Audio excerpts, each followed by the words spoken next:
भवति भारत अभ्युत्थानमधर्मस्य तदात्मानं सृजाम्यहं परित्राणाय साधूनां विनाशाय च दुष्कृतं धर्म संस्थापनार्थाय संभवामि युगे युगे।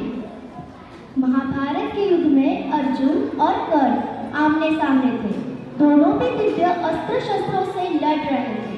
जब जब अर्जुन का रथ कर्ण के रथ को लगता तब तब कर्ण का रथ थोड़ा ही पीछे जाता, और जब जब अर्जुन के तीर कर्ण के रथ को लगते तब तब कर्ण का रथ बहुत पीछे जाता, और जब जब कर्ण के तीर अर्जुन के रथ को लगते तब अर्जुन का रथ थोड़ा ही पीछे जाता।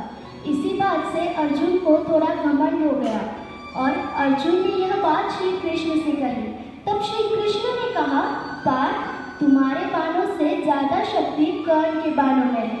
यह बात सुनकर अर्जुन ने कहा, ये कैसे संभव है?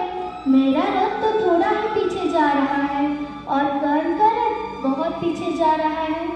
तब श्री कृष्ण ने कहा, पार्थ, तुम्हारे रथ पर मैं स्वयं बैठा हूँ।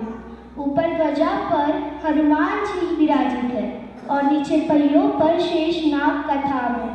इतना होने के बाद भी कर्ण के बाणों से यह रथ पीछे जा रहा है। इसका मतलब कर्ण के बाणों में ज्यादा शक्ति है।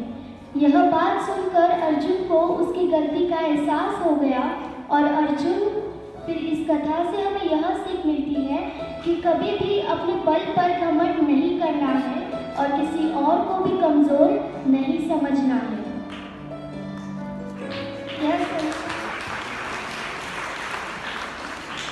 यह संसार हमारे ऊपर पत्थरों का बरसात करवाता है, कभी हमें बुद्धिहीन समझकर तो कभी असफल मानकर। कारण तो बहुत सारे हैं, पर इन पत्थरों से चोट खानी है या नहीं, यह हमारे हाथों में है। या तो हम इस पत्थरों से चोट खाकर आंसुओं में डूब सकते हैं, या यदि हम चाहें तो इन पत्थरों से सागर बनाकर, सेतु बनाकर इस समस्या का सागर पार कर सकते हैं। यह निर्णय हमारा है। यह प्रतीक है निंदा का, आलोचना का, और जिसने भी इस आलोचना को नकारात्मक ले गया वह बस कष्ट ही पाएगा, और जिसने भी इस आलोचना को सकारात्मक ले गया वह विकास पर आधार बनाकर वह सफलता के शिखर चला गया। स्मरण रखिएगा, आलोचना हमारा शत्रु नहीं बल्कि आलोचना हमारा सबसे बड़ा मित्र है। जब हमारे घर में अंधकार छा जाता है तब हम क्या करते हैं? दीपक ढूंढते हैं और दीपक की लौ को प्रज्वलित करते हैं, और फिर क्या हो जाता है? प्रकाश हो जाता है। अब आप कहोगे इसमें नई बात क्या है? यही तो बात समझनी है। अगर अंधकार काम करना है तो उसे अंधकार से नहीं किया जा सकता, उसके लिए प्रकाश की आवश्यकता है। वैसे ही अगर घृणा कांड करना है तो उसे घृणा से नहीं किया जा सकता, उसे प्रेम की आवश्यकता है।